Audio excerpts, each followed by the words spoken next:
Struggling to help your students improve their science reading comprehension? You're not alone. Today, I'm going to share a step-by-step method to guide your students to go from struggling readers to confident learners using a scaffolding approach. Hi, I'm Christy. I'm a middle school science teacher with over 25 years experience in the classroom, and I love helping other teachers empower their students to take more ownership of their learning. So let's get started. Now this method has 3 parts, and the idea is to help your students get to that third part by the end of the school year. So in part 1, this is for your students who are struggling at reading passages from either a textbook or an article and taking notes that they can then use later on in class. So what you'll want to do is, along with that reading passage, you're going to provide them a guided note-taking template. And that guided notes is going to have a big idea question and 3 other questions on the side to guide their reading and their note-taking skills. Now, the first time you do this, you're going to be modeling how it's done. Now, you can have it where you read the passage, or like I like to do, I like to have the popcorn style where I'm having volunteers either read the passage or they're choosing someone else in class. And we're reading it together as a class. So you're going to first go over what the big idea question is and what that first question they're going to be answering on the side is. And you'll want to make it so that the questions do go in order by the reading. You'll go through and you'll read maybe 1 or 2 paragraphs, and then you'll stop and you'll talk about what information was important. If you could have them underline that, that's great. If it's a textbook, you might not be able to do that. But if it's a reading passage, have them underline that key information. And then they're going to answer that question on the side and putting that answer into their notes. And you can show them how to do this by either making bullets, by making paragraphs, however you want to show them how to actually take notes from this reading. So they go through the first question, they write that answer down in their notes, skip 3 lines, then you're going on to the second question. Again, they're reading the next few passages together as a class, maybe 1 paragraph, maybe 2 paragraphs, and they're answering the questions. So you're going along and doing each one. Now, the reason you're skipping 3 lines between each of those questions on the side that they're answering their notes is because after you've done the reading, you're going to have them go back into that reading. They're going to look at the notes they put for that first answer, and then they're going to write a 1-sentence synthesis statement or a big idea statement, sentence about it. And they're going to put it right underneath that in those 3 lines that they skipped. After they've done that, then they'll write their summary. So again, the first time you do this, you want to model it out loud, how you're finding that information.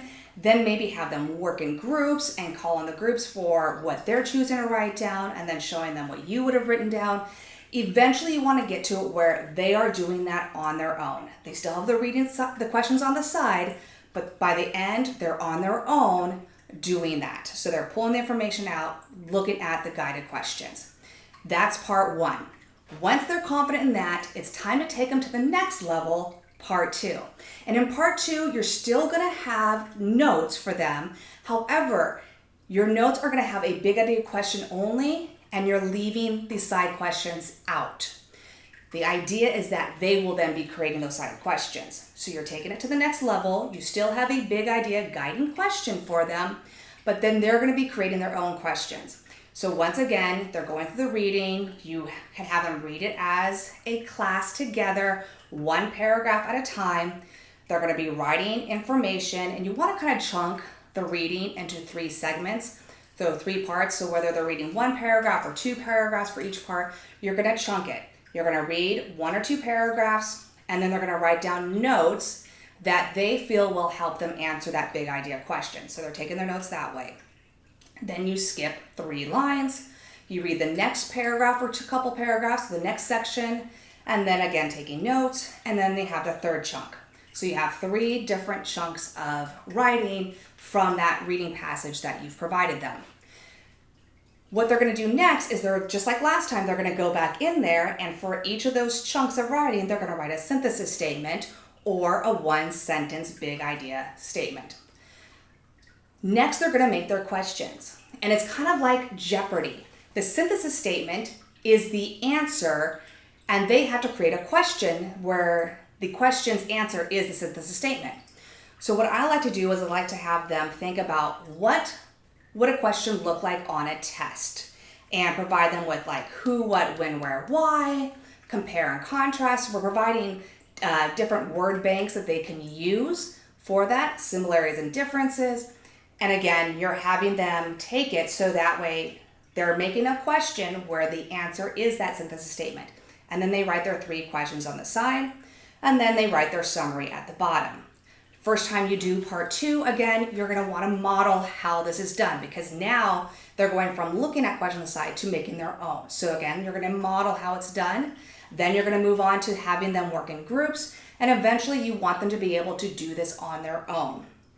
Once they're able to do it on their own confidently, it's time to take them to that last level, part 3. And in part 3, this is where they're doing everything and creating everything. So you're not giving them a guided note-taking template this time. They have no previous questions or guiding questions to help them. Instead, you're giving them the textbook passages or the reading passage article that you're providing for them. And then they're going to skim through it really quickly, take about 30 seconds to look through it. And after they look through it and they get a kind of an idea of what that reading passage is about, they're going to create their own big idea question, this overarching question that they want to answer from this reading. So they're now going to create the big idea question. You then go through reading it, again chunking it out so that there's 3 segments in their notes, working together, 3 segments, and then again leaving out 3 lines underneath each segment. From there, they go in, they write their synthesis statement, then they make their questions for the synthesis statement. So in part 3, they're doing everything on their own, and they're actually making their own notes and their own guiding questions for the readings. And again, the first time you're going to do part 3, you are going to model it, because again, they're taking it to a next level. It's another skill set on top of that. So you're going to model how that would look like, how you would make the big idea question. Then they work in groups, and finally, eventually they're on their own. And that's the goal. The goal is to be able to have them take any reading passage, any article, any textbook part, to be able to look at that information, make a guiding question that's going to help them with their note-taking skills, make their own notes from it, make their own questions from it that they can then use. Now, it is important that after they take their notes, whether they're in part 1, part 2, or part 3, after they have these notes, we want to go back into those notes. So the next day, or maybe 2 or 3 days later, you're going to have them get those notes out again. And this time they're going to go in, they're going to either highlight or circle key words from their notes, maybe have them underline the 3 most important big ideas from those notes, but you want them to go back into those notes. It's always important after you've taken the notes the first time that a day later or a few days later, they go back and they use those notes. They take another glance at them, they interact with them again. And that's how you help your students master science reading comprehension.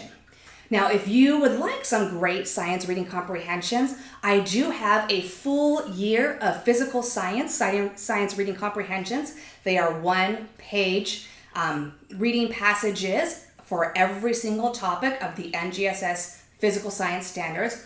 I also have a life science full year bundle that, again, 1-page reading passages for the NGSS science topics. I'll go ahead and leave a link in the description for you. Have a wonderful day, and if you found this video helpful and informative, please don't forget to like, share, and hit that notifications for more videos like this.